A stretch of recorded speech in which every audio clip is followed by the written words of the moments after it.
हम वंदे मातरम का 150वां साल मना रहे हैं। संसद में चर्चा भी हो रही है। लगभग 10 घंटे लंबी चर्चा हुई केवल वंदे मातरम पर और हमारे इतिहास पर। इस चर्चा के बीच में कुछ मार्मिक बातें, कुछ मारक बातें निकल कर आई। वो बातें क्या है, इस बुलेटिन में उसको शामिल करेंगे।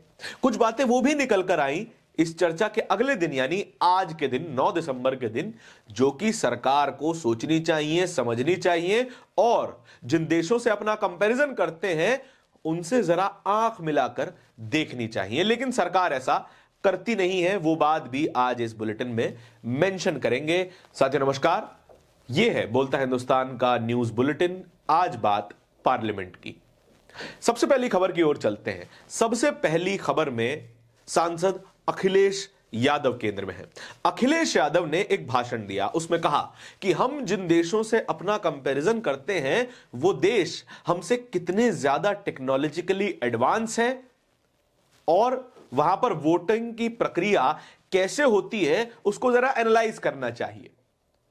हम खुद को जापान से कंपेयर करते हैं, हम खुद को जर्मनी से कंपेयर करते हैं, अमेरिका से कंपेयर करते हैं और देखते हैं कि वहां पर बैलेट पेपर से चुनाव होता है और यहां पर हम एक मशीन के जरिए चुनाव करवा रहे हैं। दुनिया भर में मशीनों पर, टेक्नोलॉजिकल इंस्ट्रूमेंट्स पर सवाल उठ रहे हैं, लेकिन हम अपने लोकतंत्र की सबसे जरूरी प्रक्रिया को एक मशीन के भरोसे छोड़ रहे हैं। क्या कहा अखिलेश यादव ने, जरा सुनिए। अध्यक्ष महोदय, मेरा भी सुझाव है कि इलेक्शन बैलेट पेपर से होना चाहिए और इसलिए होना चाहिए कि बहुत प्रश्न लग रहे हैं, बहुत उंगली उठ रही है। इलेक्ट्रॉनिक चीजों पे बहुत सवाल खड़े हो रहे हैं और केवल भारत के अंदर लोकतंत्र में नहीं, दुनिया के लोकतंत्र में। और ये जो लोग कुछ कह रहे हैं इलेक्ट्रॉनिक की बात और टेक्नोलॉजी की बात कर रहे हैं, मैं उनसे कहना चाहता हूं कि भारत और जर्मनी की तुलना कर लें, भारत और अमेरिका की तुलना कर लें, भारत की और जापान की तुलना कर लें, हम कहां खड़े हैं। अगर वो संपन्न देश जो टेक्नोलॉजी में हमसे कई गुना आगे हैं, अगर वो स्वीकार नहीं कर रहे ईवीएम, तो आखिरकार हम ईवीएम को क्यों स्वीकार कर रहे हैं। सुना आपने कि देश में टेक्नोलॉजिकल एडवांसमेंट ठीक बात है, देश में मशीनों का इस्तेमाल ठीक बात है, लेकिन जिस मशीन पर 1% भी शक हो, क्या हम अपने देश की सबसे जरूरी प्रक्रिया को उसके सहारे छोड़ सकते हैं? यह हमारा एनालिसिस है। आप इस खबर के बारे में क्या सोचते हैं? कमेंट सेक्शन खुला हुआ है, जरूर बताइएगा। अगली खबर की तरफ चले तो अब सामने आती हैं सांसद महुआ मोइत्रा। टीएमसी की सांसद, मुखर सांसद हैं और खूब खुलकर अपनी बात रखती हैं।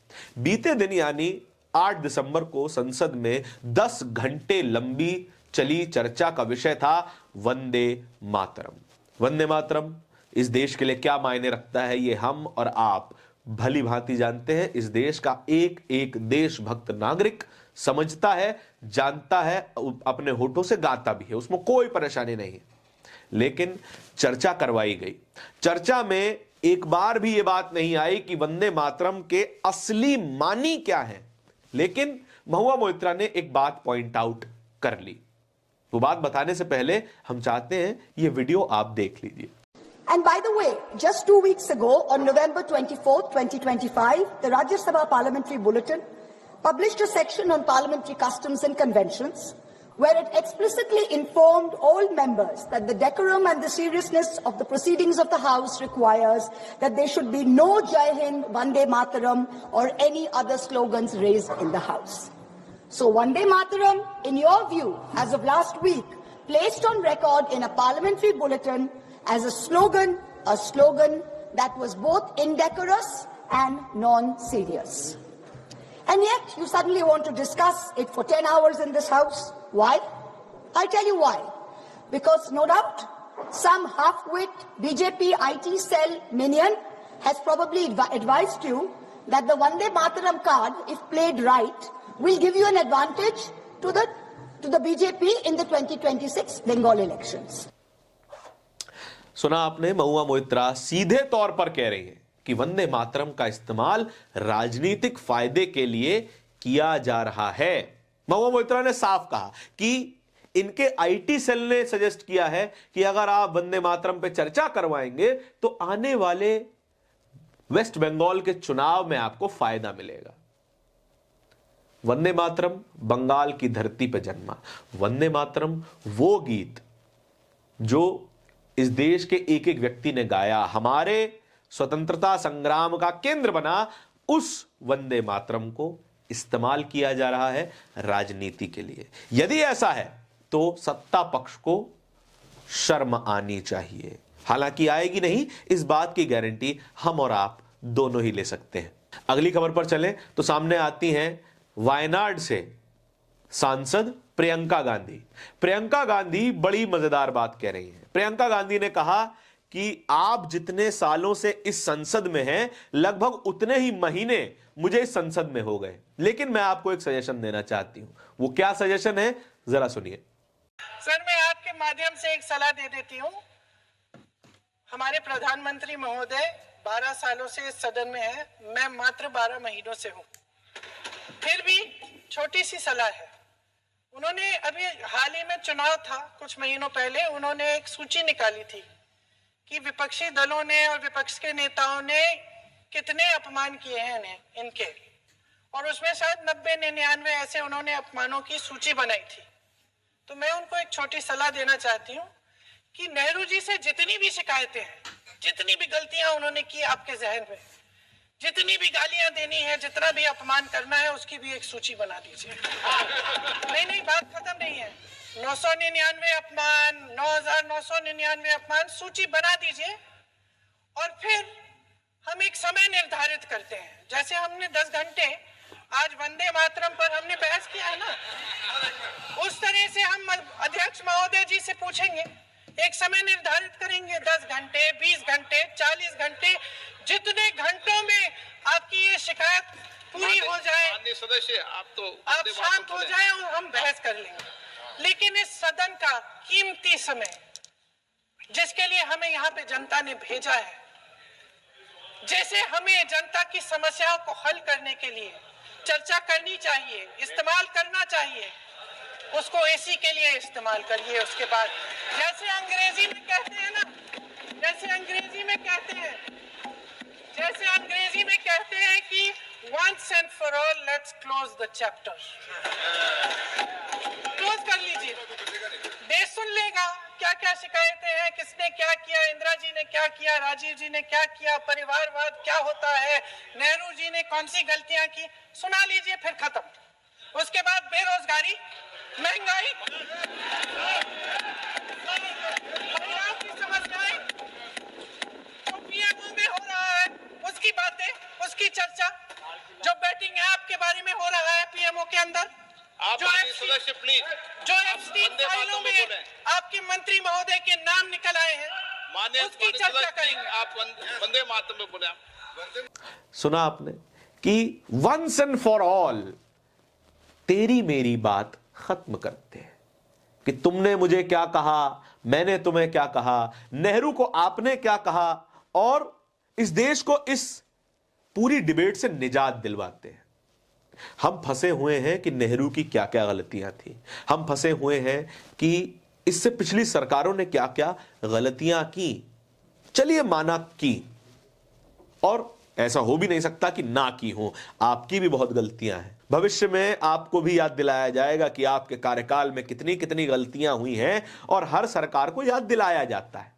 लेकिन क्या इकलौता मकसद संसद का यही है कि हम पिछली सरकारों की गलतियां गिनाते रहें और संसद का बहुमूल्य समय बर्बाद करते रहें? दो विषयों पर ध्यान केंद्रित करवाते हैं कि पीएमओ में जो बेटिंग एप्स पीएमओ से जो चलाई जा रही थी, उनके बारे में चर्चा क्यों नहीं हुई? जिन लोगों का नाम अमेरिका के एक सेक्स ऑफेंडर की फाइल में निकला, एप्स्टीन फाइल में, उन पर चर्चा क्यों नहीं हो रही?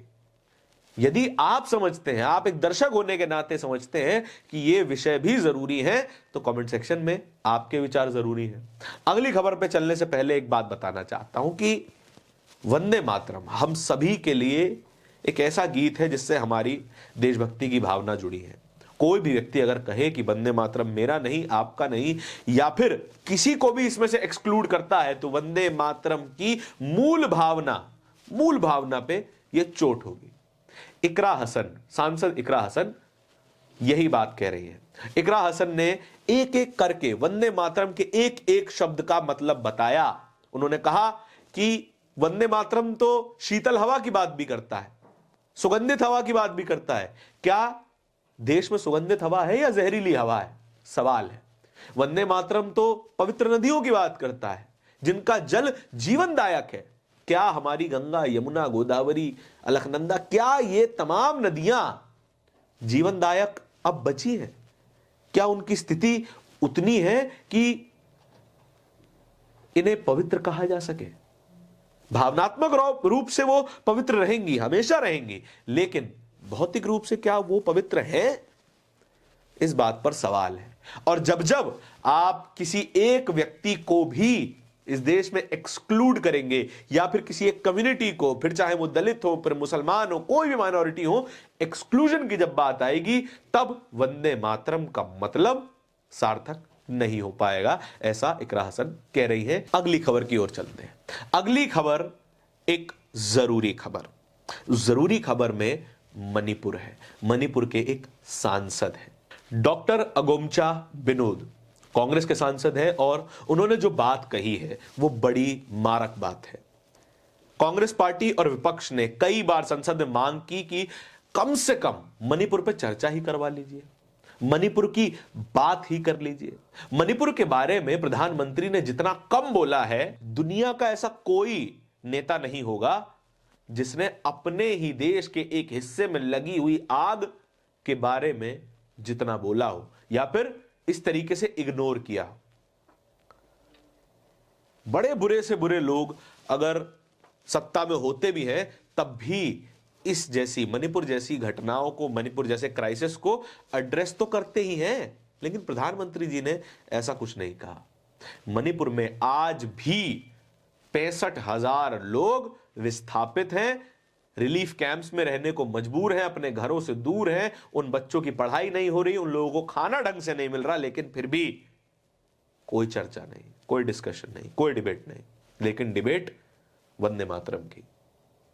अगोमचा बिनोद ने यह भी कह दिया कि हम आपके भीतर के देशभक्त को चुनौती देते हैं कि यदि दम है तो मणिपुर पे चर्चा करके दिखाओ, वरना वंदे मातरम पे चर्चा मत करो, वंदे मातरम की इज्जत करने का ढोंग मत करो। अगले दिन यानी 9 दिसंबर को संजय सिंह भी बोले। संजय सिंह ने एक बड़ा स्टेटमेंट दे दिया। वंदे मातरम पे चर्चा हो रही थी, वंदे मातरम पे 10 घंटे लंबी चर्चा तो सरकार ने करवा ली, लेकिन यह भूल गए कि वंदे मातरम से उनका रिश्ता कुछ खास अच्छा नहीं है। संजय सिंह बुलंद आवाज में यह कहते हुए सुनाई दिए कि क्या सत्ता पक्ष 4 ऐसे लोगों का नाम गिनवा सकता है जो कि आरएसएस के थे और वंदे मातरम का नारा लगाते हुए जेल गए हो?